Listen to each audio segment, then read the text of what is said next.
aprender do Senhor. Nós queremos aprender como vivemos uma vida que venha agradar ao teu coração. Por isso nós oramos, ó Deus, usa a vida do teu filho hoje, no nome do Senhor Jesus, para que se cumpra em nós, Pai, o teu querer e a tua vontade, em nome de Jesus. Amém. Amém, graças a paz. Glória a Deus, louvado seja o nome do Senhor. Para quem não me conhece, meu nome é Douglas, mas pode me chamar de Dodô. Hoje a gente também está online, Eu quero estar, você que está online também, seja bem-vindo, graça e paz. A gente vai falar um pouco sobre finanças, Da outra vez, um mês atrás, eu falei sobre aquilo que... pode estar se assentando, Eu falei sobre aquilo que sabota as nossas vidas, E hoje eu vou falar sobre mentalidade. O que é a mentalidade? Isso é um conjunto de pensamentos que formam as nossas ações, que formam as nossas palavras e também os nossos resultados. E no final do ano para cá, Deus tem colocado um conformismo em meu coração, um desconforto em relação às minhas próprias finanças, em relação às finanças da igreja, daquilo que a gente tem passado, porque eu tenho entendido que Deus ele quer nos abençoar, que Deus ele quer nos prosperar. Há uma promessa do Senhor de que todo aquele que deixar casa, pai e mãe, encontrará 100 vezes mais nessa vida, Quando nós deixamos o Brasil para fazer a sua vontade, nós vamos receber 100 vezes mais ainda nessa vida. E eu comecei a buscar o Senhor, comecei a perguntar para o Senhor, comecei a orar, Senhor, por que os nossos Jitian, quantos tem Jitian e Batian? Então, os nossos Jitian foram para o Brasil naquela época, não sabia falar a língua, foi para um país onde 90% da população era pobreza, e prosperaram muito, adquiriram riqueza, adquiriram bens. O meu Jitian mesmo ele construiu uma rua inteira de casas, e tudo à vista ali, sem financiamento, sem nada. Eu comecei e nós viemos para um país onde a grande riqueza, onde a grande prosperidade, e muita gente não consegue alcançar isso. Muitos de nós sabem falar a língua, e mesmo assim, muitos de nós não conseguem alcançar isso. Eu comecei a buscar ao Senhor, perguntar por que a gente não consegue alcançar essa prosperidade. Por que a gente não consegue alcançar isso para nós? E algo que o Senhor me falou sobre duas coisas. Sobre o princípio e sobre mentalidade. Se a gente obedecer os princípios, se a gente viver os princípios de Deus, princípio da generosidade, princípio da honestidade, princípio da concordância, vários princípios, e nós vivermos esses princípios, automaticamente vai alcançar uma vida financeira melhor, a gente vai alcançar a prosperidade. Mas também, por que muita gente não consegue viver esses princípios? Por causa da nossa mentalidade. Algo que foi instalado dentro de nós, algo que foi instalado nos nossos pensamentos, que forma as nossas ações. Nós entendemos que nós devemos ser generosos, nós entendemos que aquele que semeia com abundância colherá, mas a gente não consegue fazer isso. Por que a gente não consegue fazer isso? Por causa da nossa mentalidade. E hoje eu quero falar sobre destravando a mentalidade de governo. E para a gente destravar essa mentalidade de governo, o que a gente precisa fazer? A gente vai ter que tirar algumas coisas, algumas crenças e estabelecer novas. Então o processo é a gente tirar. Por isso que Deus ele fala assim, que aquele que medita dia e noite na sua palavra, seus caminhos prosperarão e será bem sucedido. Não é um passe de mágica, mas é o que? É uma transformação da mente. Quando eu começo a meditar na palavra, quando eu começo a encher a minha mente da palavra de Deus, então eu vou entender que o Senhor tem prosperidade para a minha vida, eu vou entender que eu já sou próspero, eu vou entender que Ele já fez tudo aquilo que eu quero, já está disponível. Amém? Em Apocalipse capítulo 1, versículos 5 e 6, a partir do B, amém? Vamos estar abrindo lá. Diz assim: Ele nos ama e pela sua morte na cruz nos livrou dos nossos pecados e fez-nos reis e sacerdotes, a fim de servirmos a Deus e Pai. A Jesus Cristo sejam dados a glória e o poder para todos sempre. Amém. Pai, em nome do Senhor Jesus, eu quero te louvar, Pai, te agradecer, Senhor, por esta tarde. Senhor, falamos pela sua presença, Senhor, fala conosco, Senhor, guia-nos em toda a verdade, Pai. Nós te pedimos, Senhor, revela, Senhor, a sua presença, Pai. Revela-te a nós, Senhor Deus, em nome do Senhor Jesus, Pai. Revela Cristo ao nosso meio, Pai, se nós queremos te louvar em nome do Senhor Jesus. Amém? Amém. Então aqui nesse versículo, ele está falando sobre Jesus, que Ele nos ama e pela sua morte na cruz Ele nos livrou dos nossos pecados. Por que Ele nos livrou dos nossos pecados? Qual que é o nosso propósito? Nosso propósito é conhecer a Deus e fazer Ele conhecido. Uma oração que eu tenho feito ultimamente é: Senhor, eu quero te conhecer e te fazer conhecido. Eu quero te conhecer e te fazer conhecido. Aí ele continua aqui: e fez-nos reis e sacerdotes. Na semana passada a gente ouviu sobre o sacerdócio, né? E hoje eu quero falar sobre isso, sobre o governo, sobre nós reinarmos, né? Então, por que Deus nos livrou do pecado? Para nos transformarmos em reis e sacerdotes. Sacerdotes para ministrar nos céus e reis para governar na terra, né? E aí ele fala assim: mas por que ele nos fez reis e sacerdotes? A fim de servirmos a Deus e Pai, né? E o que é servir a Deus e Pai? Olhe para o seu próximo. Esse é o seu próximo, esse é Deus. Ele carrega a imagem de Deus, né?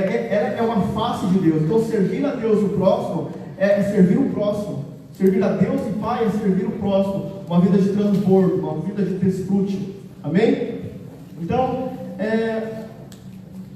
e aí então nós entendemos que através do sacrifício de Jesus nós nos tornamos filhos, nós nos tornamos herdeiros, nós nos tornamos co-herdeiro, né? Mas muitas das vezes nós sabemos de tudo isso, mas a gente não tem uma mentalidade de filho, a gente não se move com o filho, a gente não anda com o filho. E aí ainda mais ele continua falando assim que o filho imaturo nada difere do escravo. Por mais que ele possui tudo, ele não desfruta de nada, né? E muitas vezes por causa da nossa imaturidade, nós possuímos tudo, está tudo disponível, só tão pouco a gente tem desfrutado, tão pouco a gente tem vivido aquilo. E por que será? Por causa da nossa mentalidade. A nossa mentalidade é o que é? Um conjunto de crenças que define como nos comunicamos, como agimos em relação ao dinheiro e às finanças pessoais. As minhas crenças sobre o dinheiro vai definir a forma com que eu ganho ou gasto o dinheiro. Vamos abrir agora ali em Filipenses capítulo 4, versículo 4 ao 7. Amém? Vocês estão comigo? Estão entendendo? Aleluia! Louvado seja o nome do Senhor. Diz assim: alegrem-se sempre no Senhor. Novamente direi: alegrem-se. Quantos estão alegres? Quantos estão felizes? Você está feliz com Jesus? Amém. Você está feliz com as suas finanças? Amém. Vamos lá, vai melhorar isso. Aleluia. Né? A palavra do Senhor diz que a gente deve se alegrar, que a gente deve ser alegre. Por que a gente deve ser alegre? Porque a alegria gera o que? Gera gratidão. E a gratidão gera o que? A multiplicação. Né? Então, como que eu faço para ser alegre? Começar a observar aquilo que eu já tenho e começar a agradecer. Nós somos um povo muito abençoado, né? Nada tem nos faltado, a gente tem um lar, a gente tem a nossa família, nós temos uma igreja, né? Muitos não estão podendo se congregar e nós estamos podendo, não é verdade? Então a gente tem muitos assuntos que nos alegrarmos. Aleluia? Aí ele continua: seja a amabilidade de vocês conhecida por todos, porque perto está o Senhor, né? Quantos acreditam que perto está o Senhor, que o Senhor já está voltando, que o Senhor está às portas? E o que é seja a amabilidade de vocês conhecida por todos? É você viver uma vida de transbordo. Amar o próximo é servir ao próximo, né? E por que a gente não consegue viver essa vida de transbordo? Por causa da nossa mentalidade. Aí ele continua: não ande ociosos por coisa alguma, mas em tudo pela oração e súplica e com ação de graças apresente os seus pedidos a Deus. E a paz de Deus, que excede todo entendimento, guardará os seus corações e a sua mente em Cristo Jesus. Você está ansioso com o futuro? Quantos estão preocupados com o futuro, com a situação que nós estamos vivendo? Você está preocupado com a crise? Talvez a gente vai viver a maior crise de todos os tempos. Você está preocupado com isso? Eu quero dizer algo para você: a crise é a melhor coisa que podia acontecer com a gente. A crise nos tira da inércia, a crise vai espremer você, vai tirar o melhor de você. A crise vai fazer você sair do conformismo e vai fazer você viver o seu propósito. A crise sempre existiu. Desde a época que Adão pecou, a crise começou. Começou crise no casamento, crise nas famílias, crise de identidade, crise a todo momento. E agora nós estamos vivendo uma crise global. E talvez esse seja o melhor momento da sua vida. Porque quando você lembra que eu falei que o Senhor ele vai o quê? Transferir as riquezas do ímpio para o povo de Deus. Quando acontece uma crise financeira, o dinheiro não sobe, o dinheiro nunca acaba. O dinheiro ele sempre existe, ele só muda de mão. Não é verdade? E se você começar a andar com os meus olhos na multidão, de que eu vou morrer na crise, eu vou me afogar na crise, talvez isso vai acontecer. Mas se você olhar com os olhos do Senhor, crer nas promessas do Senhor, você vai reinar sobre a crise. Isso eu quero fazer, destravar a mentalidade de governo, porque nós somos reis e sacerdotes. Amém? Amém. Aleluia. Né? Você está ansioso com o corona, com o seu serviço, com o seu salário, com o seu futuro, aquilo que vai acontecer? Se provavelmente você tiver, é que talvez a sua mente não está guardada em Cristo. Talvez a sua mente está muito voltada ao que é as notícias, ao fake news, aquilo que todo mundo diz, mas menos o que o Senhor fala ao seu respeito. Ter a nossa mente guardada em Cristo é crer naquilo que o Senhor fala ao nosso respeito. Porque quando eu olho para as notícias, eu não tenho esperança nenhuma mais para esse mundo. Mas quando eu olho para a palavra de Deus, eu sei que eu vou reinar, eu sei que eu vou governar. A palavra do Senhor diz que somos mais do que vencedores.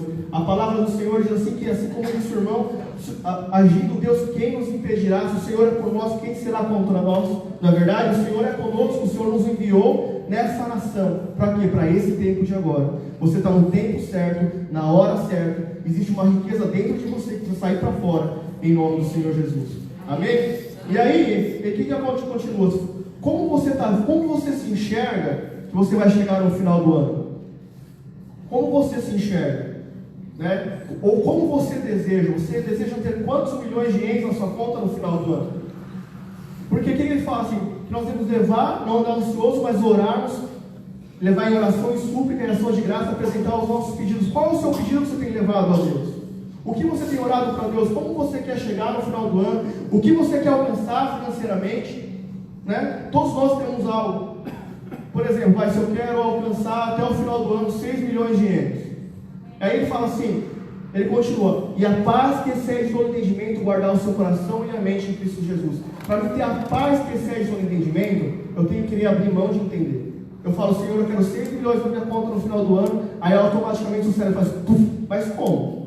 Aí eu falo, eu abro mão de querer entender, não importa. Senhor, eu quero isso, para quê? Para mim poder transbordar na vida do meu próximo, para mim honrar a Deus, honrar o próximo, honrar a minha família. Então, para você viver a paz que excede o entendimento, abre mão de querer entender as coisas, porque milagre não tem como entender. Você só tem que crer, leve o seu pedido a Deus, quando a sua mente fala, mas como? Não importa. Importa que Ele é poderoso para fazer. Ele é o Deus do impossível. Amém? Amém. Quantos vão reinar sobre essa crise? Amém. Aleluia. Louvado seja o nome do Senhor. Né? E hoje eu quero falar sobre o resultado da nossa vida financeira. O que ele é hoje? É o fruto das nossas ações, pensamentos e palavras. Né? A Bíblia fala assim, de Deus não se zomba, aquilo que você semear, assim você colherá. Aquilo que eu falei no passado, eu estou vivendo hoje. Aquilo que eu estou falando hoje, eu vou viver amanhã. Aquilo que eu pensei no passado, eu estou vivendo hoje. E aquilo que eu estou pensando hoje, eu vou viver amanhã. Por isso que nós temos porque Deus ele fala, ele continua, que nós temos pensamentos de paz, pensamentos de louvado, pensamentos de alegria, né? Pensamentos segundo a palavra de Deus. Mas muitas vezes a gente só pensa o pior, só pensa algo negativo, só espera o pior, né? Então, aquilo que a gente está vivendo hoje é fruto do quê? Daquilo que nós plantamos, né? A gente não pode ser vítima da situação. Eu estou assim por causa da crise, eu estou assim por causa de tantas coisas, né? Eu sou responsável. Eu sou responsável pela minha vida financeira. Eu sou responsável de não viver as promessas de Deus, né? Porque já está liberado, já está disponível. Não é Deus ele não escolhe, esse eu vou abençoar mais, esse eu vou abençoar menos. Se você não está vivendo, você é responsável por isso. Amém? E aí hoje eu quero falar então sobre um bloqueio de escassez, né? Uma mentalidade de escassez. O que é isso? O que é esse bloqueio de escassez? É algo muito fino, algo muito sutil.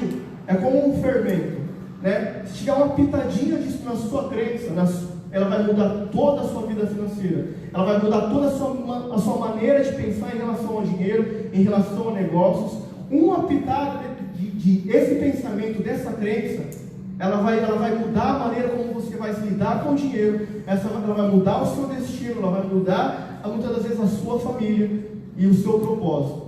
Amém?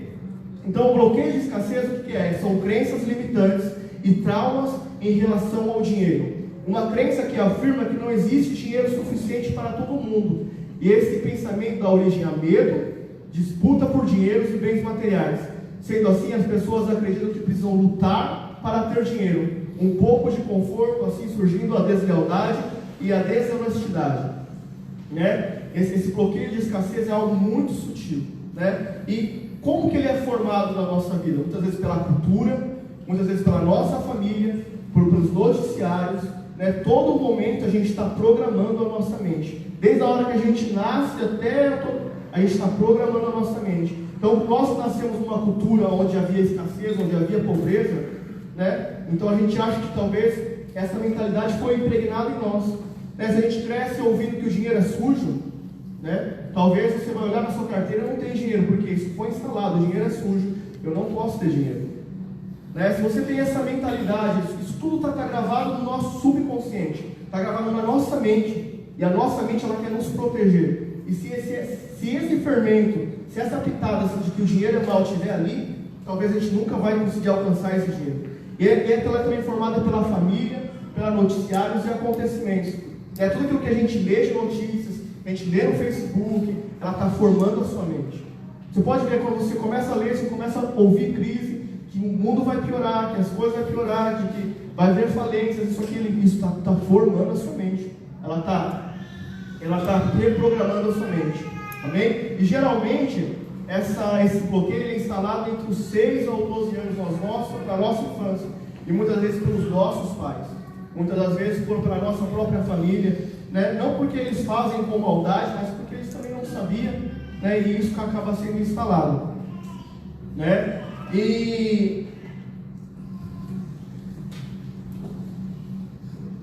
Então esse bloqueio, ele faz o quê? Ele bloqueia a abundância de Deus para nossas vidas, né? Aquilo que era para a gente estar desfrutando, a gente não consegue. Por quê? Porque há uma crença, há um bloqueio de escassez. Agora eu quero falar sobre os sintomas do bloqueio de escassez. Nesse momento eu quero que você olhe para dentro de si. Não pense no seu cônjuge, não pense em fulano, mas pense em você. Eu tenho esses sintomas. Por exemplo, medo de perder ou faltar. Você tem medo de perder ou faltar dinheiro? Se você tem medo de perder ou faltar dinheiro, provavelmente há um bloqueio de escassez aí. Se você nunca enxerga a oportunidade, talvez há um bloqueio de escassez aí. Na parábola dos talentos, ele diz assim que o seu Senhor, ele confiou bens a cada um segundo a sua capacidade. E a cada um a sua capacidade, eu entendo que a cada um a sua mentalidade. A um ele deu 5, a outro ele deu 2, e a outro ele deu 1. E esse que deu 1, o que ele fez? Ele ficou com medo e escondeu, porque existia talvez uma mentalidade de escassez. Ele tinha medo de perder isso. E Deus, ele sabia que ele tinha essa mentalidade de escassez, então ele só conseguia alcançar 1. O Senhor só deu 1 para ele. Mas aquele que sabia multiplicar, recebeu 5. Então, se você tem esse pensamento de que com medo de perder ou faltar, talvez há um bloqueio de escassez. A desonestidade. Muitas das vezes a gente, quando há esse bloqueio de escassez, a gente acha que é muito difícil a gente alcançar recursos financeiros, que a gente não vai conseguir vender, que a gente não vai conseguir ir para frente com os nossos negócios. E às vezes acha que a gente vai ter que, se eu não for desonesto, se eu for totalmente honesto, eu não vou conseguir vender o meu produto, então eu vou ter que ter um pouquinho de desonestidade, vou ter que fazer uma mentirinha. E a desonestidade não é você roubar 1 milhão, mas 10 centavos, 5 ienes, 10 ienes, porque para Deus não há valor, mas sim o coração voltado. A avareza, a avareza, o que é a avareza? É uma idolatria em relação ao dinheiro. Talvez se há um bloqueio de escassez, você quer tanto ganhar dinheiro, você faz tudo para alcançar o dinheiro, e quanto mais você corre atrás do dinheiro, o dinheiro corre da gente. Porque na verdade o dinheiro não é para a gente correr atrás dele. Quando a gente corre atrás do dinheiro, o dinheiro corre de nós. Mas quando a gente corre atrás de pessoas e transbordar na vida das pessoas, o dinheiro corre atrás de nós. Por isso que Deus ele falou: buscar o reino de Deus e a sua justiça, e as demais coisas serão acrescentadas. O que é buscar o reino de Deus e a sua justiça? É buscar o reino de Deus. E aonde está o reino de Deus? O reino de Deus não está ali, não está aqui, o reino de Deus está dentro de vós. Existe uma riqueza dentro de você que precisa colocar para fora. Viver a justiça de Deus é viver o meu propósito. Buscar o reino de Deus é olhar para dentro de mim e falar: Senhor, eu quero viver o meu propósito. Senhor, eu quero nascer e fazer aquilo que eu nasci para fazer. Sabe o primeiro desejo que a gente não faz? Aquilo que a gente nasceu para fazer por causa do bloqueio de escassez, porque a gente pensa em dinheiro, a gente não pensa em desfrute, a gente não pensa em viver o meu propósito, em viver aquilo que eu nasci para fazer, porque eu acho que se eu fizer aquilo que eu nasci para fazer, vai me faltar dinheiro. Então eu preciso trabalhar. Mas existe uma riqueza dentro de você. Existe algo dentro de você que, quando você parar de olhar para fora, olhar para o próximo, olhar para o vizinho, olhar para o que os outros têm, para o que os outros estão fazendo, você vai encontrar o seu propósito e aquilo que você nasceu para fazer. Amém?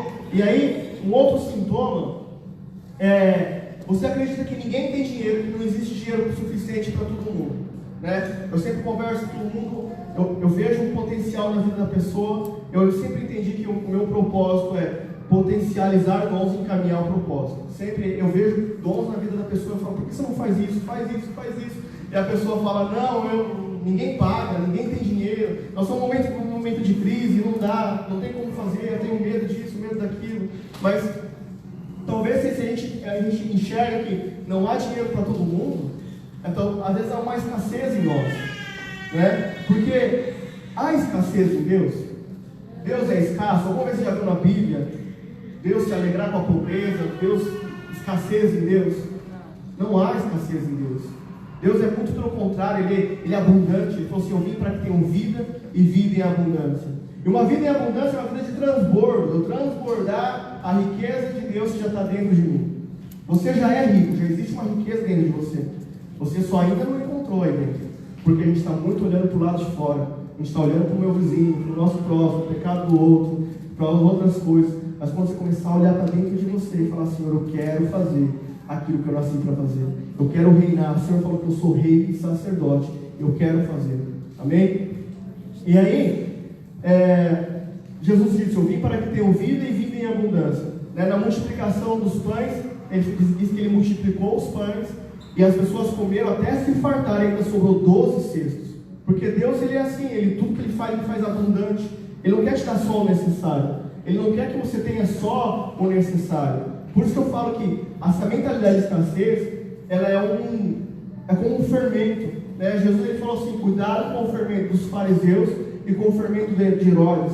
O que é isso? É a religiosidade e a incredulidade.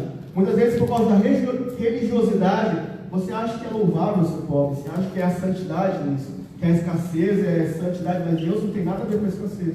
Deus é muito pelo contrário, Ele é abundante, né? Quando Abraão, Isaac e Jacó, eles eram muito ricos, né? Se Abraão tivesse uma mentalidade de escassez, quando Deus falou assim, sai da sua parentela e vai para cá, vai para a terra que eu te enviarei, ele ia falar assim, mas vai ter trabalho? Vai ter provisão? É que ele não tinha mentalidade de escassez. Ele foi para um lugar onde havia crise financeira, onde havia fome e prosperou, porque ele não tinha mentalidade de escassez. Amém? Então nosso Deus é um Deus abundante. Uma coisa que a gente tem que ter na nossa mente é crer, Deus é abundante, Ele não se alegra com a escassez, Ele não se alegra com a pobreza, Ele não se alegra de viver só com o necessário. Ele quer que você tenha uma vida abundante. Por quê? Porque governar na terra é o que? É você refletir a imagem de Deus, é você refletir a glória de Deus. Você é um outdoor de Deus. As pessoas vão olhar para você, vão olhar para as suas finanças e vão querer encontrar Deus. Aquilo que eu tenho, a maneira como eu vivo com a minha esposa, reflete a glória de Deus. Amém? E por isso que Deus ele quer nos abençoar. Para quê? Para que eu possa honrar a minha esposa, para que eu possa honrar os meus filhos e honrar a Deus. Amém? E um outro sintoma do bloqueio de escassez é que a gente acaba não dando valor às coisas, né? A gente está sempre olhando para aquilo que não temos, ou seja, é ingratidão, né? Quando eu tenho um bloqueio de escassez, eu só olho para aquilo que não tenho, eu só olho para aquilo que está errado, eu só olho para aquilo que está faltando, eu só valorizo aquilo que eu não tenho, porque depois que eu tenho já perde o valor, porque eu quero outra coisa, porque eu sempre estou olhando para outra coisa. Agora, quando eu tenho uma mentalidade de abundância, eu sou grato naquilo que eu tenho, eu olho para aquilo que eu tenho, eu uso aquilo que eu tenho para transbordar na vida do próximo. Agora, se eu tenho uma mentalidade de escassez, eu sempre vou enxergar aquilo que está errado, eu sempre vou enxergar aquilo que está faltando, eu sempre vou querer criticar, eu sempre vou querer julgar. E tem pessoas que acham que é louvável ser crítico, tem pessoas que falam assim, eu sou muito crítico. Mas a gente não deve ser crítico. A Bíblia fala assim que nem o Senhor nos julga, nem o Senhor nos critica, mas muito pelo contrário, Ele nos potencializa. Ele olha para nós e fala assim, olha, você é mais do que vencedor. Ele olha para nós e não olha para o nosso pecado, mas Ele olha para aquilo que a riqueza que há dentro de nós. E cada um de vocês carrega isso. Amém? E um outro sintoma é que você sempre quer que as pessoas paguem as coisas para você. Você fala, paga para mim, eu vou sair, paga para mim, não sei o quê. Se você, essa mentalidade de escassez, por quê? Porque a palavra do Senhor diz que há mais alegria em dar do que em receber, né? Se você tem esse pensamento, Senhor, paga para mim, faz para mim, não sei o quê, Isso daí quer dizer que há um bloqueio de escassez aí, porque você acha que é muito melhor que as pessoas paguem para você do que você transbordar na vida do outro. Mas você foi chamado para transbordar, para refletir a imagem de Deus.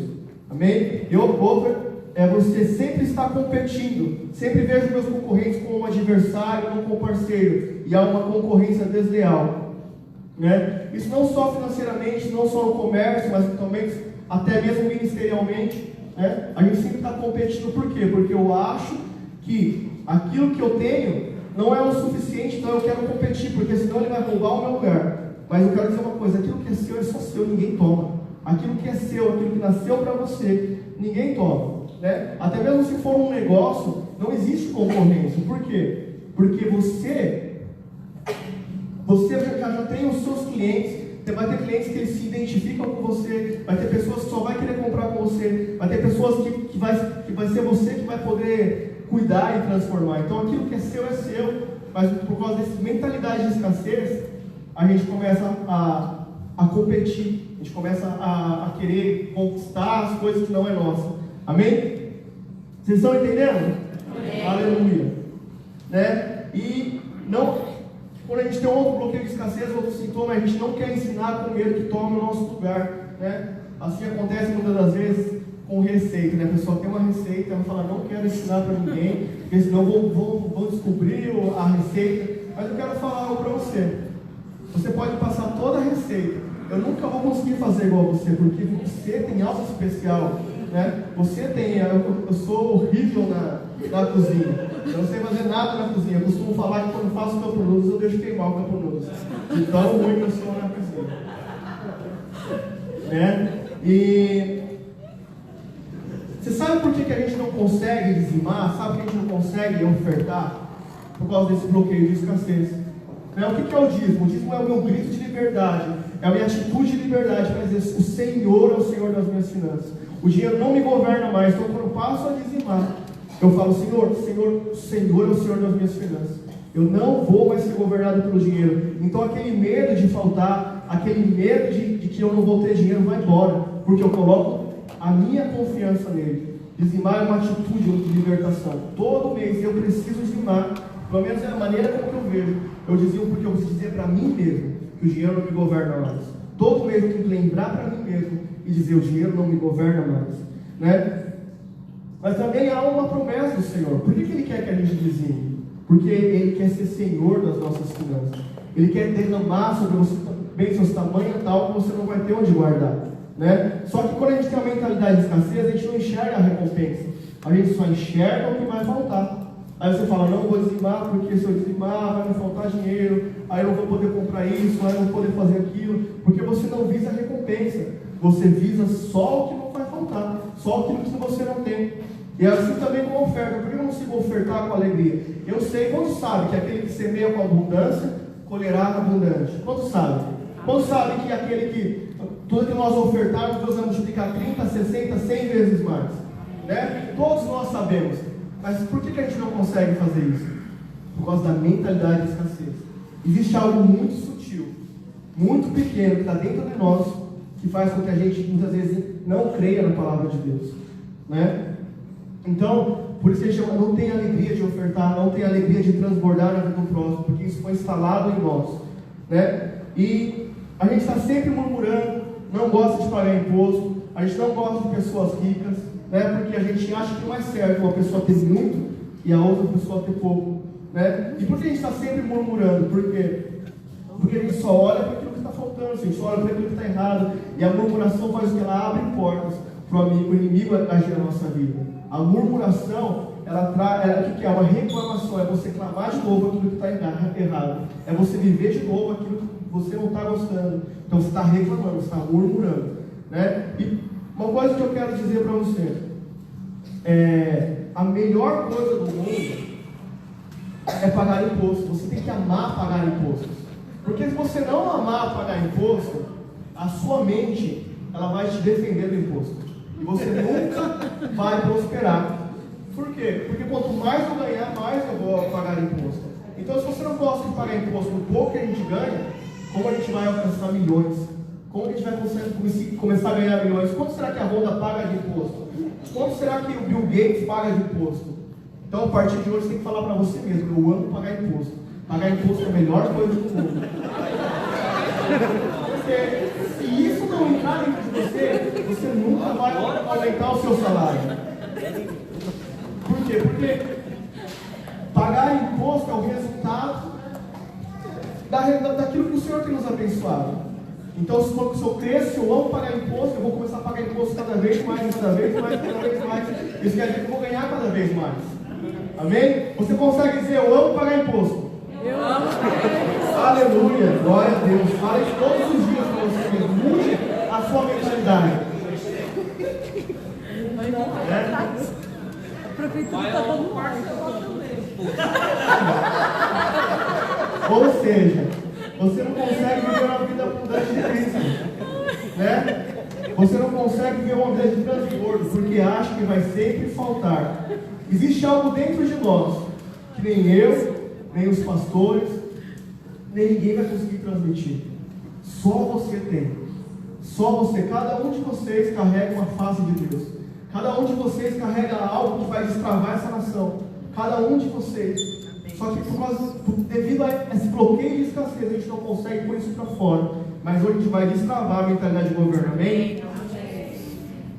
Agora, a Bíblia fala assim: a quem crer em mim, como diz as Escrituras, rios de águas vivas fluirão do seu interior.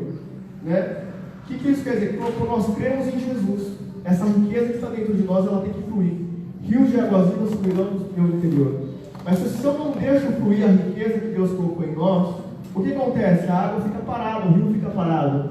E o que é o rio parado? O que acontece quando a água fica parada? Gera dengue, gera água fica amarga, né?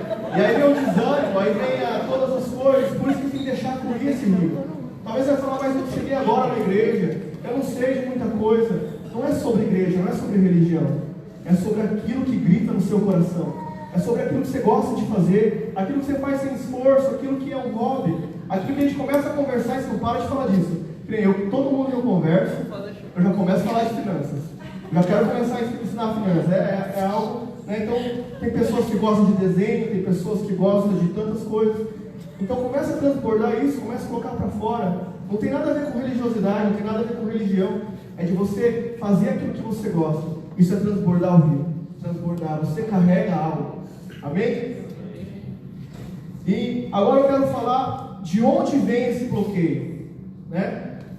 Cultura de desonestidade, né? A gente cresceu no Brasil, onde é uma cultura de desonestidade, onde a gente cresce que é normal não pagar imposto. Pagar imposto é a pior coisa do mundo, ninguém paga imposto, né? A gente cresce que é normal a gente roubar, é normal porque todo mundo rouba, né? Eu mesmo fazia gato de luz, eu mesmo fazia um monte de coisa errada, né? Mas glória a Deus, encontrei Jesus. Aleluia, né? Então, uma infância de muita pobreza. Talvez você cresceu num lar onde havia muita escassez. Talvez coisas faltou na sua casa. Talvez você andava com um tênis muito surrado, seus amiguinhos tinham um tênis novo e você não tinha. Você ia na casa dos seus amigos e ali seus amigos tinham um monte de brinquedo, na sua casa não tinha brinquedo nenhum. Talvez você passou por muita escassez, foi uma vida muito difícil, né? Uma infância de pobreza, e isso foi instalado em nós, um bloqueio de escassez, né? Se você teve um pai que não cumpriu o papel de provedor na sua casa, né? Se você teve um pai que gastava com bebida, que gastava com prostituição, que ele ficava lá deitado no sofá, não ia trabalhar, que deixava faltar coisas em casa, talvez isso foi instalado, um bloqueio de escassez aí, né? Se você teve um pai que deixou faltar, que não cumpriu o seu papel de pai, que é prover na nossa vida. O papel do pai é prover na vida do filho, revelar a Deus para o filho, né? Isso talvez tenha faltado, isso talvez foi instalado um bloqueio de escassez. Frases que ouvimos e falamos, como dinheiro é sujo, você precisa estudar para ter dinheiro. Quantos ouviram? Você precisa estudar para ter dinheiro. Só que muitas vezes a gente não conseguiu estudar, a gente não fez faculdade.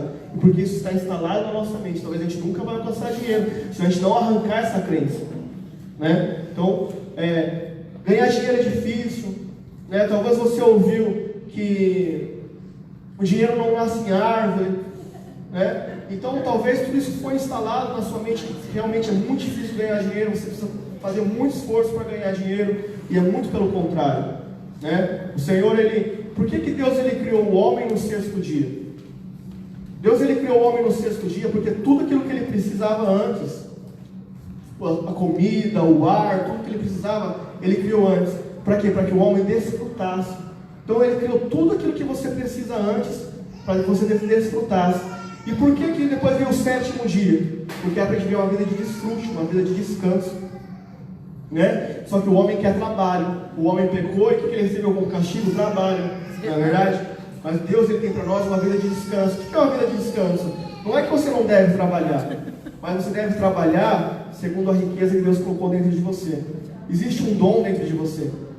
E quando você começar a fazer isso, não é mais trabalho, é descanso, é um prazer, é um hobby. Existe algo que você faz com naturalidade, só que devido você acha que isso não dá dinheiro, que isso vai gerar escassez, você não consegue viver isso. Amém? E pais brigando por dinheiro, né? Eu mesmo cresci num lar onde havia muita briga por dinheiro, onde os pais brigavam, nossa, uma gritaria e sempre algo horrível, né? Talvez você passou por uma falência, né?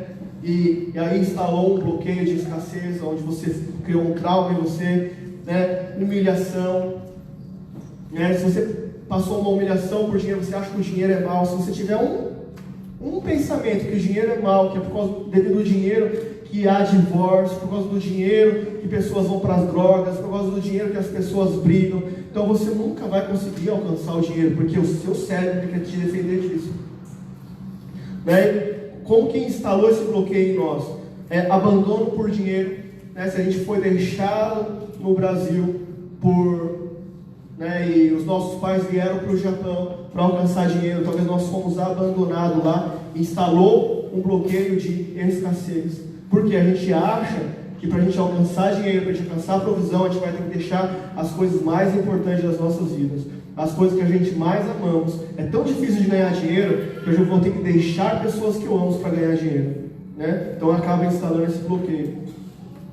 Decepções, roubo, né? Se você passou por um roubo, se você passou por decepção, você não vai mais querer ganhar dinheiro, porque você acha que vão roubar de novo, você vai ser decepcionado de novo. Então, o seu cérebro, ele acaba te defendendo disso, né? E agora eu quero contar a história da minha vida, de como esses bloqueios instalaram na minha vida, né? Eu vou contar a história da minha vida. Não conte pra ninguém, tá?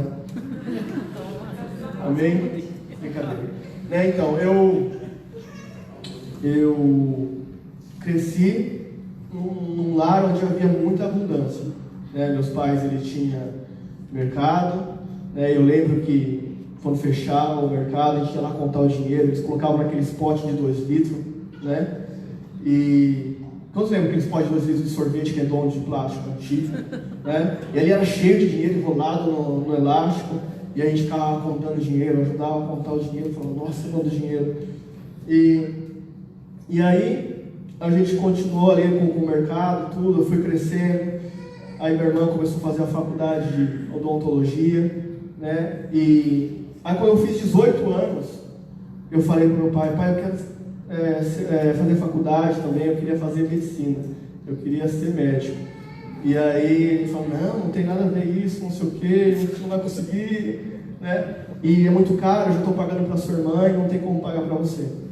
E aí já instalou um bloqueio em mim, né? Um bloqueio de comparação, né? Por que pagam para ela e não pagam para mim? Por que tem para ela e para mim não tem? E aí eu decidi vir para o Japão. Aí eu vim para o Japão, fiquei 2 anos aqui, né? E nesse meio tempo começou uma crise muito grande lá no Brasil, e o mercado dos meus pais começou a cair, começou a ficar bem ruim, e meu pai não tinha dinheiro para continuar pagando a faculdade da minha irmã, e ele falava para mim, né, manda dinheiro para mim, me ajuda a pagar, né? As matrículas eram muito altas, e aí eu mandava dinheiro, eu ajudava, porque eu sempre, na verdade, então, não sei se é um dom, não sei, eu sempre gostei muito de ajudar financeiramente, né?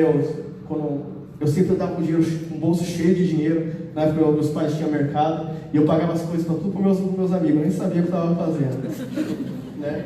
E Aí voltando na história do Japão, aí depois de 2 anos eu voltei para o Brasil, tinha juntado 30 mil reais, né? E aí eu voltei para o Brasil e quando eu cheguei, eu tomei um susto, porque eu vi um mercado assim vazio, não tinha mais nada nas prateleiras, havia uma grande escassez, eu nunca tinha visto escassez na minha casa, né? E aí eu vi aquilo e falei, nossa, né? O que está acontecendo? Por que está desse jeito? Meus pais estavam diferentes, minha mãe estava diferente, todo mundo estava diferente. E eu nunca tinha visto aquilo. E eu tinha o dinheiro na mão, eu tinha planos, eu queria fazer faculdade, eu queria viver a minha vida. E é só que eu decidi, né? Eu fiquei pensando, eu ajudo os meus pais, né, a sair disso, ou eu vou viver a minha vida. E aí eu decidi ajudar, né? A Priscila me convidou para ir para Curitiba. Naquela época a gente nem namorava mais, né? Aí a gente foi para Curitiba e aí eu fui lá, gostei da cidade, tudo, eu tive a ideia. Falei, acho que vou montar um mercado aqui, vou convidar meus pais para vir junto e a gente começa de novo, né? E aí eu conversei com os meus pais, tudo, eles falaram, tudo bem e tal, né? Vai ser uma boa, vai ajudar a gente, vai levantar a gente, ficaram tudo animado, né? Porque eles não viam mais esperança, não tinha mais esperança para eles, né? Não tinha Jesus, a escassez estava ali geral, então eles estavam ali sem saber o que fazer. E aí como eles decidiram, eu voltei para Curitiba de novo, comecei a procurar um lugar, comecei a procurar contador, comecei a procurar fornecedor, tudo sozinho. E aí eu encontrei um sobrado lá na cidade de Pinhais. Aí eu aluguei tudo, marquei, abri firma, tudo certinho. Aí marquei a mudança, a gente veio para Curitiba. Todo mundo. Aí a gente montou o mercado, tudo, o mercado foi crescendo. Né? Eu tinha falado assim comigo mesmo, que eu ia fazer tudo certinho, né? O mercado foi crescendo, só que conforme foi crescendo, as despesas vai crescendo também, o nosso óleo vai crescendo também. E aí nisso eu comecei a fazer um monte de coisa errada em relação a pagar imposto, em relação a gato de luz, né? E eu comecei a fazer isso, né? E aí, só que quando o mercado foi crescendo, todo mundo queria o seu salário maior, todo mundo queria ganhar mais, né? E aí as pessoas talvez que eu mais amava, que eu mais confiava, ele já estava me roubando, já estava, né? E aí já instalou um outro bloqueio na minha vida, de que a gente não pode confiar nas pessoas, que a gente não deve. Aí depois que passou mais para frente, a minha irmã já era formada dentista, só que ela não tinha o consultório ainda, ela não estava conseguindo arrumar trabalho. E aí eu tive uma ideia, falei, olha, existe um negócio, não tem como dar errado. Você vai vender primeiro para depois comprar, você não vai ter despesa para pagar. Eu vou lá no banco, vou pegar um financiamento para você e vou te dar na sua mão, e ela vai fazer ela e a Priscila junto. Aí concordaram tudo, era uma distribuidora de brinquedos pedagógicos, tipo parquinho, escorregador e tal, né? Você ia comprar primeiro para depois vender. E aí começou, acho que durou uns 3 meses, 4 meses. Meu irmão falou, não quero mais, chega, não quero mais isso. E aí, aonde instalou mais um bloqueio na minha vida. Talvez foi a primeira vez que eu fali, né? Foi a minha primeira falência, onde eu tive que arcar com aquelas despesas todas, com o financiamento que eu fiz, tudo. E ali instalou mais um bloqueio. E aí, mais pra frente, eu falei, bem, né, a gente vai pagar isso, a gente vai fazer isso. E aí a gente continuou. E aí, mais pra frente, ela foi embora para São Paulo de novo. Aí depois passou mais um tempo, minha mãe também foi embora, né, deixou a gente. Aí só estava eu, meu pai e a minha irmã. E eu achava que tudo era culpa minha, né? E aí instalou mais um bloqueio na minha vida, que as pessoas não me amavam. Só estavam comigo quando eu tinha dinheiro. Quando o dinheiro acabava, as pessoas iam embora. Eu achava que ninguém me amava mais, né? Então mais um bloqueio foi instalado na minha vida. E aí eu começava a me culpar, porque eu achava que o divórcio dos meus pais era por culpa minha. Eu que só quis ajudar, eu quis tirar eles daquele lugar. E aí instalou mais um bloqueio na minha vida, um bloqueio de execução, onde eu não queria fazer mais nada, porque eu achava que se eu fizesse qualquer coisa, ia dar errado e a culpa ia ser minha, né? Então eu não queria fazer mais nada, não queria mais, né? Porque eu achava que O motivo que os meus pais se separaram era porque eu fiz. Eu perdi toda a minha juventude porque eu quis ajudar os meus pais, eu só ficava no mercado, só trabalhava, não vivia a minha parte de juventude, porque eu só queria estar no mercado, fazendo as coisas no mercado, e isso, né, mas glória a Deus, né, o Senhor é um Deus que restaura, né? Eu quero estar falando essa história, não para que eu seja vítima, né, que eu mostre o lugar de vítima, mas eu quero mostrar como que esse bloqueio foi instalado na minha vida, né? Mas glória a Deus, o Senhor, Ele restaura todas as coisas. Hoje minha mãe está aqui, hoje a minha irmã está aqui, hoje meu pai também encontrou Jesus, a minha Batiana. Então eu dou glória a Deus por ter passado por tudo isso, porque eu ter passado por tudo isso me dá autoridade para poder falar para vocês. Talvez você passou por algo parecido, talvez, né? Talvez bloqueios foram instalados na sua vida, né? E eu dou glória a Deus porque eu vivi tudo isso. Foi doloroso, foi difícil, foi. Mas aqui estou eu. O Senhor, Ele é fiel, o Senhor é maravilhoso.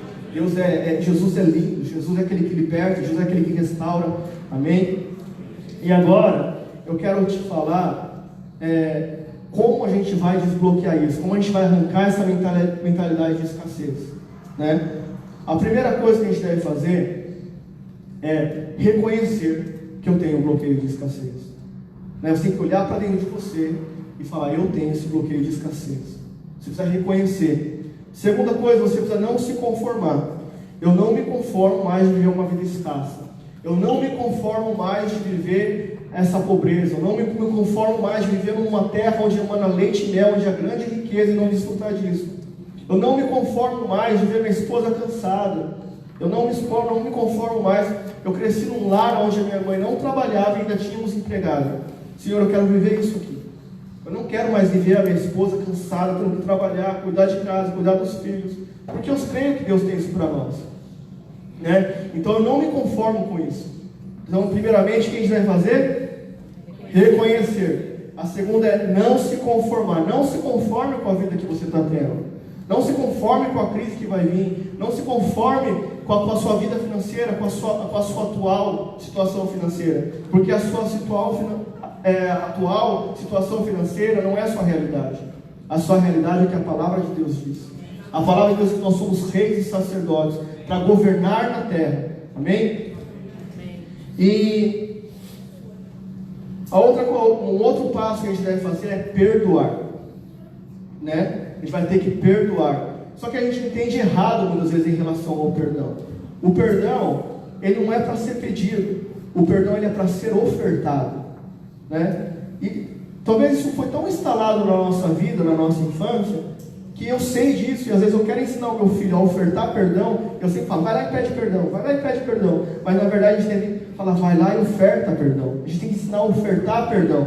O que Jesus fez por nós? O que Deus fez por nós? A gente ficou lá pedindo perdão para Ele? Não. Ele foi lá e ofertou perdão para nós, né? Nunca ninguém pediu perdão para mim, eu simplesmente ofertei. E porque eu ofertei perdão, o Senhor foi e agiu. O Senhor restaurou a minha casa, restaurou a vida da minha mãe, restaurou a vida da minha irmã, restaurou a vida dos meus pais. Porque sabe por que a gente espera que as pessoas peçam perdão? Porque a gente acha que a cura está na pessoa. Mas a pessoa que te feriu, ela nunca vai poder te curar. É Ele que te cura. E você precisa ter a atitude de ofertar perdão. Talvez você vai ter que ofertar perdão aos seus pais. Talvez você vai ter que ofertar perdão às situações. Talvez você vai ter que ofertar perdão a você mesmo. Talvez vai ter que ofertar perdão a Deus. Talvez você culpe a Deus, né? Entenda que o perdão não é para ser pedido.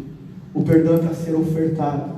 Nunca espere: se a pessoa pedir perdão, eu não vou perdoar. Sabe por que você espera isso? Porque você espera que ela vai te curar. E ela pede, nada muda. Porque você precisa ofertar. A cura vem do Senhor. Ele pode curar o seu coração. Só Ele. A Bíblia fala: de tudo, cuide do seu coração, porque aí é fontes da vida, saídas da vida. Tudo que você precisa vai sair do seu coração. Por isso que eu falo: a riqueza está dentro de você. Existe algo dentro de você. Amém? E a falta de perdão, ela gera amargura, né? E a amargura, ela gera o endividamento. Onde está escrito na Bíblia isso? Na caverna de Adulão, Davi estava com os amargurados e endividados. A amargura leva à reclamação, leva à tristeza e automaticamente leva ao endividamento, né? Então, por isso que fala ali que na caverna de Adulão estavam amargurados e endividados. Vamos abrir agora em Romanos capítulo 12, versículo 1 e 2.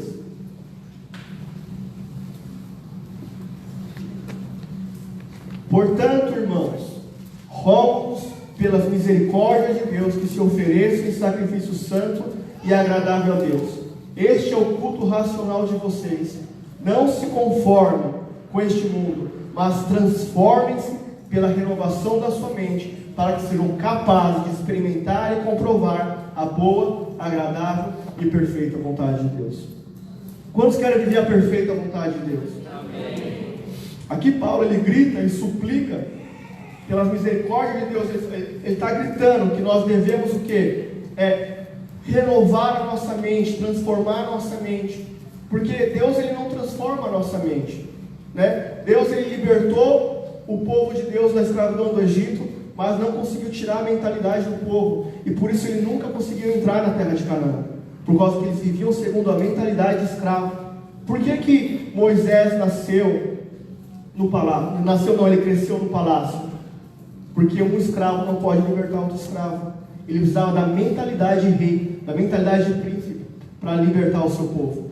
Amém? Então, aqui Paulo ele continua. Paulo ele grita, suplica pelas misericórdias de Deus. Não se conformemos com este mundo, com a circunstância, mas que transformemos pela renovação da nossa mente. Como? Nos oferecendo como sacrifício santo e agradável a Deus, um sacrifício vivo a Cristo.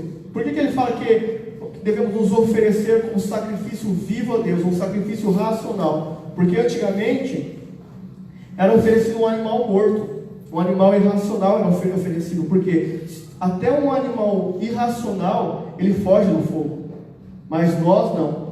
Nós devemos fazer o nosso culto racional, nós temos que ir diante do fogo para se transformar a nossa mente. O que transforma a nossa mente é a glória de Deus, o fogo de Deus, a presença de Deus pode transformar a sua mente.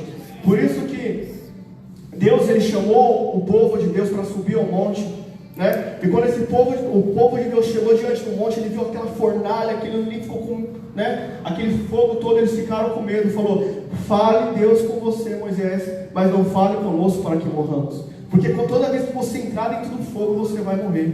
Toda vez que você entrar no fogo, a sua carnalidade, a sua mentalidade de escassez, ela vai morrer, né? E aí eu lembro também daquela passagem de Sadraque, Mesaque e Abednego, de que eles entraram na fornalha, né? Foi falado assim, ó: Nabucodonosor falou assim: todo aquele que não se prostrar a tatuagem, a estátua de ouro, ele não vai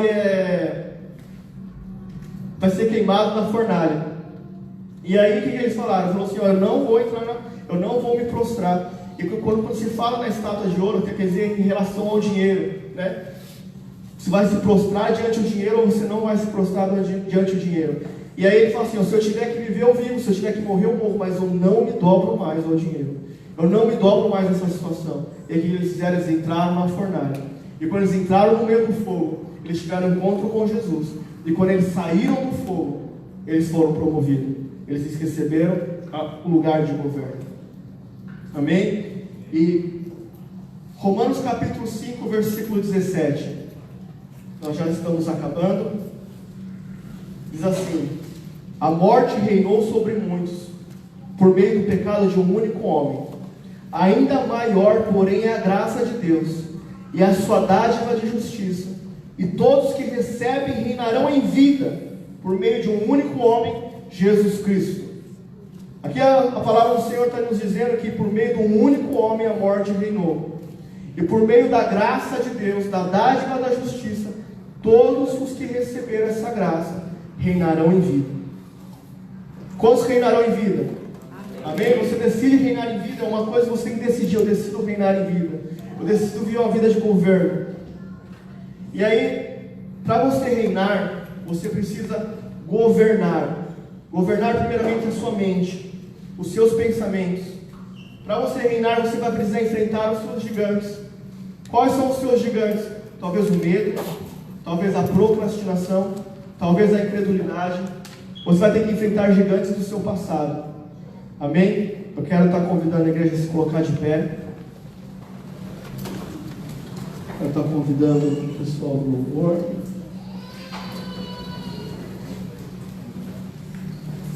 a gente vai ter que enfrentar o nosso passado, a gente vai ter que reviver as maiores humilhações que nós passamos em relação a finanças, em relação à nossa infância. Quero que você feche os seus olhos.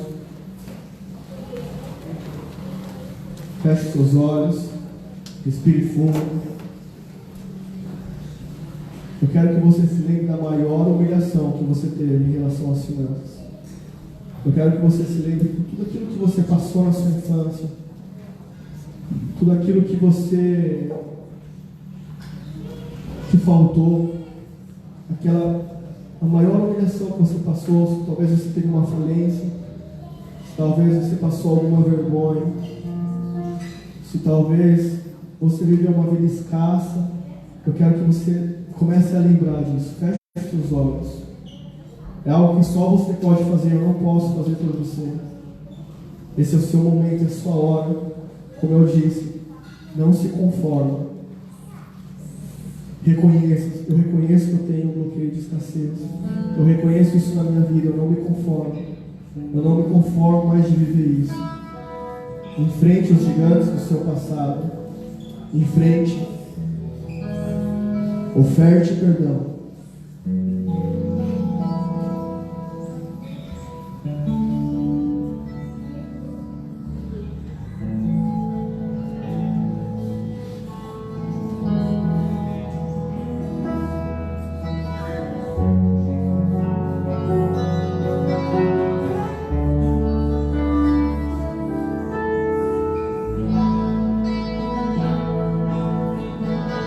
Se você foi abandonado por causa do dinheiro, comece a orar ao Senhor, fale dos seus sentimentos, fale daquilo que você sentiu aquela hora,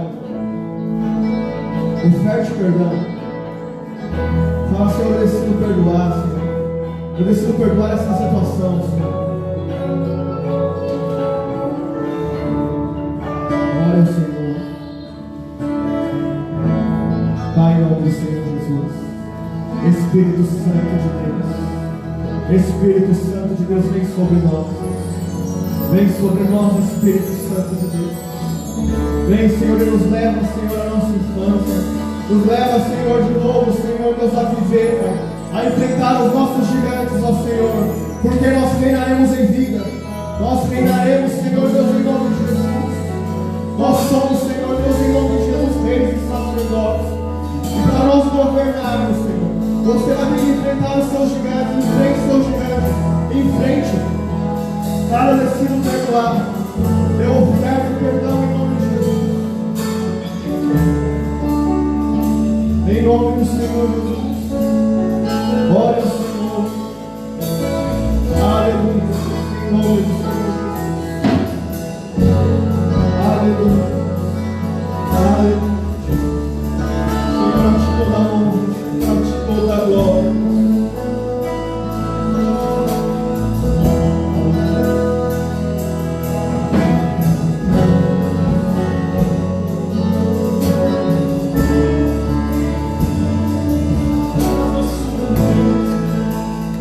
Fale ao Senhor: eu não me conformo mais de viver uma vida dessa.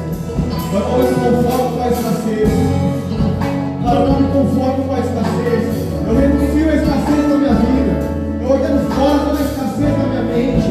Eu não aceito mais isso na minha vida, em nome de Jesus. Fala: eu não me conformo. Eu não me conformo de ver minha esposa cansada. Eu não me conformo de passar vontade. Eu não me conformo de trabalhar com aquilo que eu não nasci para fazer. Fala: eu não me conformo. Em nome do Senhor Jesus.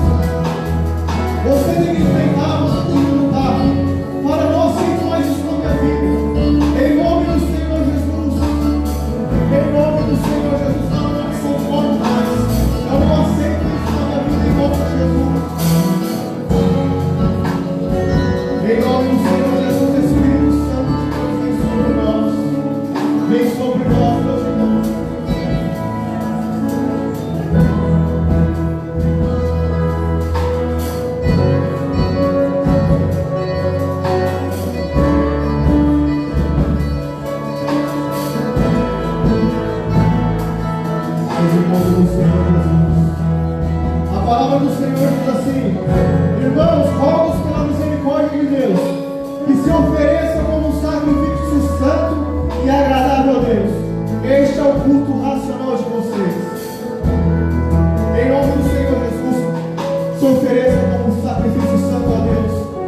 Senhor Deus, vem sobre a minha vida. Entra no fogo de Deus, venha na glória de Deus. Em nome do Senhor Jesus, entra. Ou se oferece, Senhor, eu me entrego a Ti, Senhor. Eu entrego as minhas finanças a Ti, Pai. Queima a minha vida, Senhor. Fala comigo, Senhor. Revela algo que está dentro de mim, Senhor. Pai, eu quero viver aquilo que eu nasci para viver. Eu quero fazer aquilo que eu nasci para fazer. É o fogo de Deus, a glória de Deus, ela pode mudar a sua mente. A glória de Deus, o fogo de Deus pode transformar a sua mentalidade. Clame pelo fogo de Deus, clame pela glória de Deus. Pai, em nome do Senhor Jesus. Espírito Santo de Deus, vem sobre nós, Senhor. Pai, em nome de Jesus, nós estamos prestes, Senhor, a viver, Pai, a maior crise das nossas vidas, Pai. Nós queremos Te adorar, Pai, e Te exaltar, porque sabemos que reinaremos, Senhor. Pai, em nome do Senhor Jesus, considera nossos medos, Pai. Considera, Senhor, a nossa limitação. Considera a nossa incredulidade, Pai. E vem, Senhor, confirma-nos com a Sua glória. Confirma a Sua igreja, Pai. E reinaremos em glória. Reinaremos, Senhor, Deus, em nome de Jesus. Confirma-nos com a Sua presença. Vem sobre nós, agora, em nome de Jesus.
Você vai poder convidar outras pessoas. Não é um curso somente voltado para a igreja, somente religiosa, mas é um curso voltado para todos, porque nós sabemos que nós vamos enfrentar uma crise talvez, mas nós sabemos que nós vamos governar sobre ela. E no meio desse curso, os assuntos que vão ser abordados vão ser sobre propósito e destino, onde você vai conhecer o seu propósito e o seu fim, como alcançar o meu propósito, como visar o meu destino. A gente vai estar ensinando também como você acessar a provisão do céu, como a gente vai ativar princípios na nossa vida para a gente alcançar a provisão nessa terra. A gente vai também estar ensinando a gestão voltada ao consumo e a gestão voltada ao progresso. Talvez você tenha gerenciado a sua vida uma gestão voltada ao consumo, a gente deve fazer uma gestão voltada ao progresso, ao crescimento. A gente vai também ensinar sobre despesa e custo. O que é a despesa? É aquilo que eu gasto e ele não tem mais retorno. E custo é tudo aquilo que eu gasto e ele tem retorno. Então a gente vai conseguir diferenciar e tirar as despesas do custo da nossa vida. A gente vai também ensinar sobre prazer e desfrute. Você viver uma vida sempre de prazer, mas nunca alcançar o desfrute. Ou você viver uma vida de desfrute para você alcançar o desfrute aquilo que o Senhor tem para as nossas vidas. O objetivo desse curso é destravar a mentalidade de governo e potencializar os dons e te encaminhar para o propósito.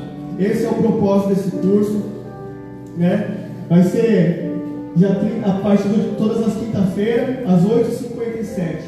Você pode convidar os seus amigos, porque eu creio que a gente vai estar não simplesmente fazendo esse curso, mas vai ser um curso prático, onde a gente vai ensinar sobre finanças, a gente vai ensinar muitas coisas, onde a gente vai poder compartilhar, tirar dúvida, Vai ser todas as quinta-feiras, às 8h57. Amém? Aleluia. Glória ao nome do Senhor Jesus.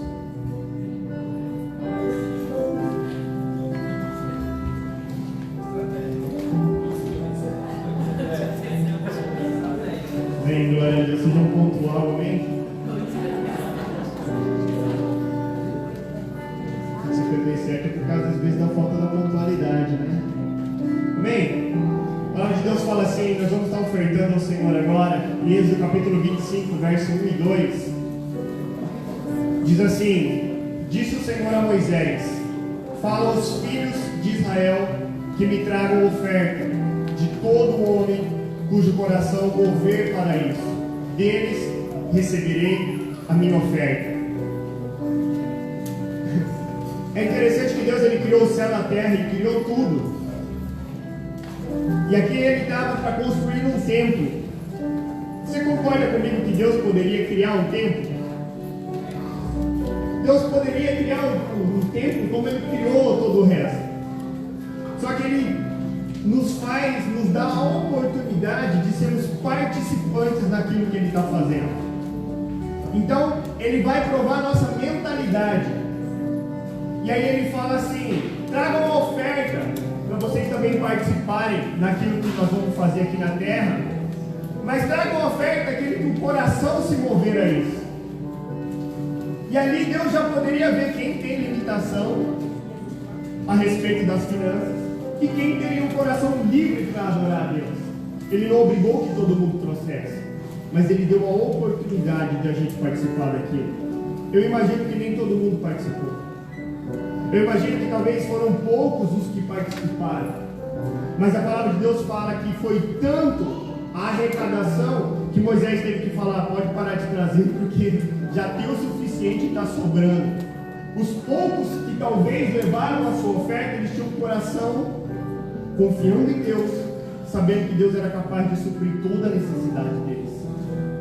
Por isso que Deus fala: o homem cujo coração se envolver aqui. Talvez o que Deus quer hoje e na nossa vida é provar o nosso coração. Você tem a oportunidade de segurar e manter a sua oferta com você, ou você tem a oportunidade de entender que é Deus que nos dá o sustento. Gente, deixa eu compartilhar algo bem rápido com vocês. Talvez um pensamento que você tem é de que o dízimo é para sustentar os pastores. Dizimar, vou sustentar pastor.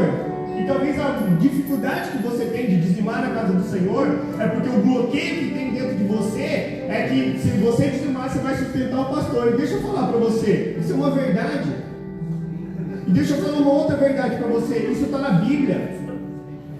Que que nós, como povo de Deus, devemos sustentar os sacerdotes. Talvez você aprendeu uma verdade, né, por alguém que não conhecia Deus, falando: isso é um erro. Você vai sustentar pastor? Você vai sustentar a igreja? Agora, quando você vai diante de Deus, Deus está falando assim: sustentem os meus missionários, sustentem a minha obra, tragam oferta. Em Malaquias capítulo 3, fala: vocês estão me roubando. Se alguém vier aqui, o Edinho pega o violão e sai correndo. Eu posso falar que o Edinho me roubou? O violão não é meu? Vou falar que o Edinho, de quem que é o violão? Daqui, ó. Nem do Ronaldo não é. As câmeras de segurança não podem nem falar: olha, roubaram o violão do Ronaldo, porque nem do Ronaldo não é. Mas é daqui, né? Deus, ele fala assim: vocês estão me roubando, porque o dízimo e as ofertas são minhas. E aí essa semana teve um casal que foi mandado embora. Ele está desempregado. E o que eles têm falado para mim é falando assim: a gente confia em Deus. Eu creio que Deus, foi da vontade de Deus a gente ter sido mandado embora. Então eu não estou preocupado. Eu vou confiar em Deus, que tudo vai dar certo. Só que deixa eu falar algo para você. Esse casal nunca quis ofertar na casa do Senhor. Eles nunca quiseram dizimar, sustentar pastor. E sabe o que a palavra de Deus fala em Malaquias capítulo 3? Ele fala assim: ó, com maldição são amaldiçoados, porque me roubais a mim, vós, toda a nação. Aí a pessoa, ela não dizima, ela não oferta, e quando ela é mandada embora, ela fala assim: eu creio que Deus vai me sustentar. Querido, talvez a consequência da falta de confiança no Senhor. E aí ele continua falando, ele fala assim: ó, trazei todos os dízimos à casa do tesouro, para que haja mantimento na minha casa. E aí ele fala: e depois fazei prova de mim, diz o Senhor dos exércitos, se eu não vos abrir as janelas do céu e não derramar sobre vós uma bênção tal, que dela vos advenha maior abastança, e por causa de vós repreenderei o devorador, para que não vos consuma o fruto da terra, e a vide do campo não será estéril, diz o Senhor dos exércitos. E aí ele termina dizendo: e todas as nações vos chamarão bem-aventurados, porque vós sereis uma terra deleitosa, diz o Senhor dos exércitos. Então talvez o bloqueio que você tem dentro de você: eu não vou sustentar o pastor. Querido, saiba que essa é a vontade de Deus. Saiba que a vontade de Deus é estabelecer o reino de Deus nessa terra. Saiba que a vontade de Deus é que cada cidade haja mais de uma igreja, que haja uma igreja em cada bairro, como é no Brasil, para que as pessoas possam ir para a igreja andando a pé. Só que como que isso vai acontecer se nós não cooperamos com a obra do Senhor? Por isso que ele fala: você, que o seu coração se mover a isso, venha fazer parte. Venha fazer parte do tabernáculo de Deus sendo estabelecido na terra. Talvez uns não vão, mas Deus vai olhar e vai falar: olha, aí está um ponto de limitação na sua vida, e por causa disso você não consegue prosperar. Confia no Senhor, querido. Descansa nele. Confia as suas finanças, a sua casa, a sua família, e a palavra de Deus fala: o mais ele vai fazer. Amém? Vamos estar ofertando na casa do Senhor hoje, então.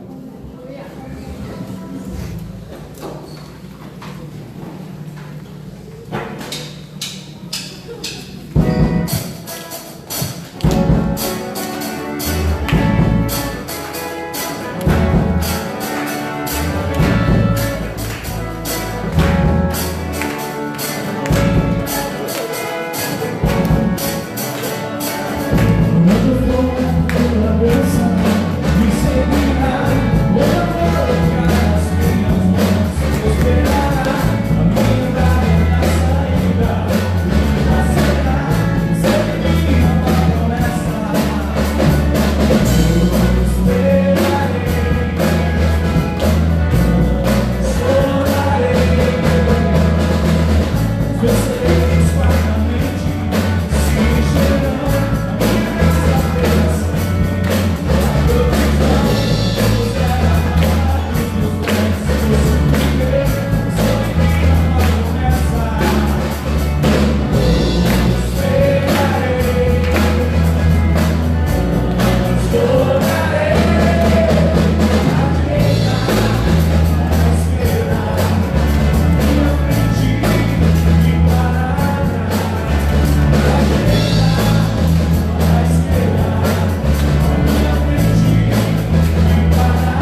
ofertar na tua casa, dizimar, entendendo, Deus, o princípio que a tua palavra nos instrui, Senhor. Obrigado pelo teu cuidado, obrigado pela tua provisão na nossa casa. Pai, no nome de Jesus, queremos consagrar os nossos dízimos, as nossas ofertas ao Senhor, para que se cumpra o teu querer e a tua vontade sobre esta terra, Pai. Usa, Senhor, para trazer todos os mantimentos, para suprir toda a necessidade da tua casa. E eu oro também, Senhor Deus, abençoa a vida dos teus filhos, Pai. Que nós possamos comer o melhor desta terra, Senhor. Que nós possamos desfrutar, mesmo em tempo de crise, os melhores dias da nossa vida, Pai. No nome do Senhor Jesus, Deus, nós te louvamos, nós te agradecemos pelo teu cuidado e pela tua provisão. Deus, eu oro, Pai, para que se existe alguém desempregado neste lugar, Senhor. Pai, eu oro, abre as portas, direciona, guia, no nome do Senhor Jesus, que a nossa confiança esteja em Ti, Pai. E milagres nós vamos viver. Testemunhos serão dados neste lugar, porque em todo momento o Senhor tem cuidado de nós. Em nome de Jesus nós te agradecemos. Amém. Pode se sentar.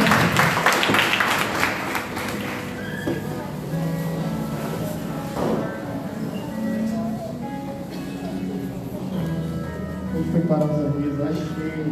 Vem, terça-feira, a escola de discípulo está sendo online, deu certo? Deu super certo. Né? Tá bem legal, gente. Através dos aplicativos, né? Está sendo ministrada a escola de discípulo. Então, se você quer fazer parte por motivo de, né, correria toda, não dava, mas agora vai dar, porque você está na sua casa, não deixe de fazer parte. É um momento que a palavra de Deus ela vem nos renovar. Oração, a escola de discípulos é 8h30, tá? 8h30 ou é 8h25? Vai ser presencial? Vai ser presencial. 8h27. Tá bom? A oração. Tá. Quem pontual está começando então a escola de discípulos. Oração também na quarta-feira, às 8h30, aqui na igreja. Pontual também. Sexta, os grupos pequenos vai ser online, né? As células, os grupos pequenos vai ser online, então, às 9 horas, converse com o seu líder do grupo, tá bom? E agende o horário certinho. E, cadê o Felipe?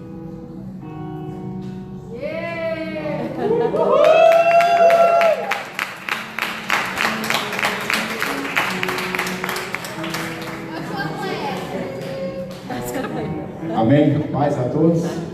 Desculpa, eu sou meio tímido. Então, eu queria falar só um pouquinho a respeito, né, do que tem sido. No ano passado, a gente começou a fazer o nosso futebol aqui da igreja, colocando o nome da igreja. E antes de eu falar do que vai ser o nosso campeonato, eu queria falar sobre o que a gente tem visto acontecer. Quando isso tudo começou, eu pensei, é uma brincadeira, a gente vai lá para brincar, cuidar um pouquinho da saúde, rir um pouquinho. Mas tudo mudou quando a gente formalizou e colocou o nome de Deus no meio. Colocou o nome de Jesus no meio, começou a orar. E a partir disso tudo mudou. Então aquilo que era uma brincadeira, passou num sábado, num domingo eu já vi um rapaz com a família dele aqui dentro. Passou uma outra semana, outra família aqui dentro, e uma mulher, uma esposa aceitando Jesus aqui na frente. Um rapaz que nunca foi na célula começou a ir. Pessoas que não oravam começaram a orar. E no fim do ano, por causa do frio, né, a gente deu uma parada, voltou agora. E se eu não me engano, semana passada, a gente já tem 4 semanas que a gente voltou. Na semana passada, um rapaz que eu acho que eu nunca vi ele na igreja, já vi ele em outras coisas, com alguns outros eventos da igreja, mas no culto eu nunca vi ele. E a hora que eu entrei na porta, eu vi ele e a família dele aqui dentro. Eles jogam de botar a gente toda semana, e ele apareceu aqui. E eu falei, gente, ele aqui dentro, ele aqui no culto, ele nunca veio. E Deus falou para mim, não é coincidência, isso não é coincidência. Porque tudo aquilo que você faz e coloca o meu nome no meio, milagres eu faço. E quando a gente faz esse futebol, eu sempre, praticamente todo dia eu falo, E a própria palavra, Mateus 10, 18, se eu não me engano, onde dois ou mais estão reunidos no meu nome, ali eu estarei. E tudo que a gente faz no nosso futebol, eu tenho certeza que a presença de Deus está lá. Então quem puder se esforçar, vai com a gente todo sábado. Ontem a gente está fazendo parte por causa que o campo está interditado. E ontem a gente para assim, vê alguns japoneses, né, vendo a gente jogar e tal, eles olham. Só que não está sendo mais futebol. Ele já leva a caixa de som, já toca um louvor toda altura, aqui olha a Luana, tá dançando lá e criança correndo. Então está virando um momento de lazer para todo mundo. Né? Então esse momento muito legal, eu olho os japoneses lá olhando, eu fui lá falei de japonês, falei, você gosta de futebol? Ele, não, estou só vendo esse povo aí sem entender. Né? Ontem foi um time de japonês jogar com a gente, e eles oraram. Né? Então assim, aos poucos está indo. E agora nesse feriado a gente vai fazer o campeonato. Vai ser um dia só, tá? Vai ser no campo que é ao lado da antiga igreja, quase todo mundo conhece. Ia ser dia 7, que é numa quinta-feira, mas a gente mudou para o dia 9 por causa da volta às aulas. Vai começar às 8 da manhã, para todo mundo chegar às 7, tá? Já tem os times formados. Não tem os times formados, a gente vai fazer um processo ainda, vai ficar bem equiparado, tá? Porque senão o Lucas monta a panela dele e ganha de todo mundo. E tem um valor de inscrição. O valor de inscrição é 1.000 ienes, tá? 1.000 ienes é pra gente jogar o dia inteiro lá, tá? E depois vai ter o churrascão do Negão, que a gente vai fazer um evento aqui na igreja, a gente vai terminar 2 horas da tarde, umas 3, 3 e meia, a gente vem pra cá almoçar e apreciar, né, os dotes culinários do nosso amigo. E aí vai funcionar o seguinte: 1.000 ienes está incluso você jogar o dia inteiro, está incluso o Gohan, está incluso o Joyce, tem um uniforme, tá? Só que a carne não vai estar inclusa. Quem for participar, vou deixar a carne de quem poder doar com o que puder a respeito do churrasco, tá bom? Os gastos ficaram muito caros, o Edinho do Lucas estava comigo ontem, eles viram que não é barato. Troféu. Ah, tem troféu, medalha, tem tudo. Tá profissional, tá padrão FIFA. Tem até o troféu bola murcha. Então é isso, pessoal. Local, dia, valor. E depois todo mundo descendo pra cá pra gente apreciar o churrascão do Negão. Tá bom? Então é isso aí. Hoje eu já vou estar com a ficha de inscrição ali, pegando os nomes, quem quiser se inscrever, os dados, tá? E as inscrições, infelizmente, creio que vão ser limitadas, tá? Como tem uniforme, não dá pra fazer mais uniformes. Tá? Então são, se eu não me engano, 66 ou 70 inscritos ao todo. Tá bom? Então, quanto antes, quem já puder escrever hoje, beleza, tá bom? Concorrerem ao segundo lugar, que é o primeiro do meu time.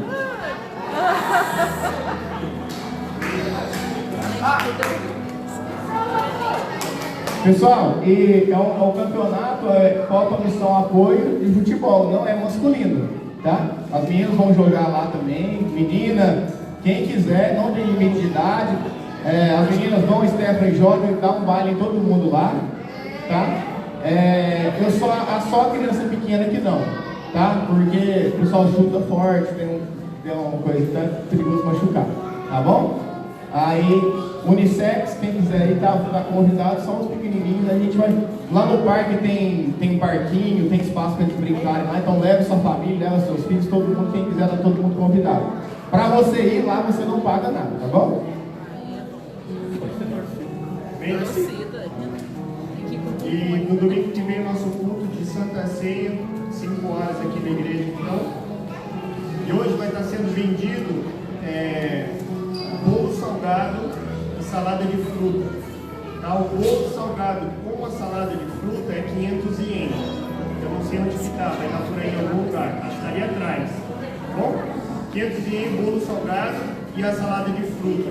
E ali no canto ali também, onde tem umas luzes ali, está sendo vendido cappuccino, tá? Igual era feito na igreja antiga. E acho que... Amém, queridos? Vamos orar encerrando. Lembrando os irmãos que nós estamos fazendo algumas coisas online, porque nós precisamos prestar atenção o nosso momento. O tempo vai passando, estou observando que a gente vai relaxando nas medidas de segurança, nas medidas de higienização. A gente vai deixando de usar máscara, a gente vai deixando de usar o álcool, a gente vai deixando de lavar as mãos. A gente está abarrotando as nossas casas de gente, de criança. Queridos, não é colônia de férias. Preste atenção no momento que nós estamos passando. Aqui nós temos uma certa liberdade de se reunir, porque o lugar ele é amplo, bem arejado. E aqui, de certa forma, a gente tem que controlar vocês. Mas uma coisa que eu tenho visto é que as pessoas estão aproveitando porque não estão trabalhando, as crianças não estão tendo aula. A gente está enchendo nossa casa de gente. E a gente fica ali muito tempo ali dentro de 4 paredes. Isso não é bom, isso não é saudável. Então preste atenção. O Senhor Deus nos guarda, o Senhor Deus é nosso refúgio, Ele é nossa fortaleza, mas nós precisamos ser prudentes, queridos. Amém? Então, não lance mão do azar, não dê bobeira. Siga ainda as regras de higienização, lave sua mão constantemente, preste atenção, preste cuidado na sua saúde, ok? Não fique muito tempo em lugar fechado, em lugares confinados. Lave bem as suas mãos, preste atenção naquilo que está sendo colocado para a segurança nossa, queridos. Amém? Tenha uma ótima semana. Vão na paz do Senhor Jesus. Que o Senhor guarde o seu coração, guarde você.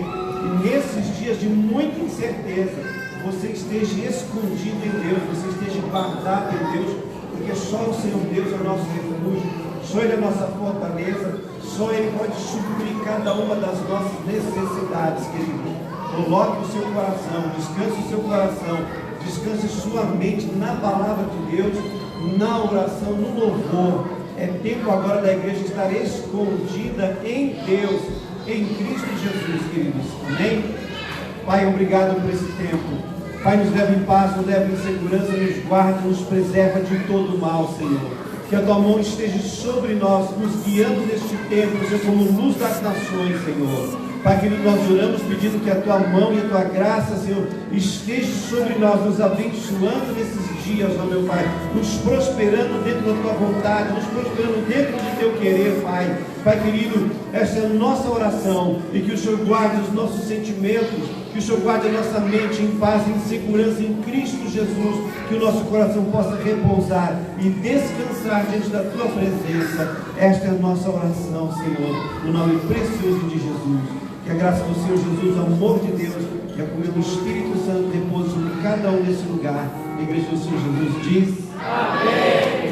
Vai na paz do Senhor Jesus. Seja o povo de Deus na terra desse dia. Amém.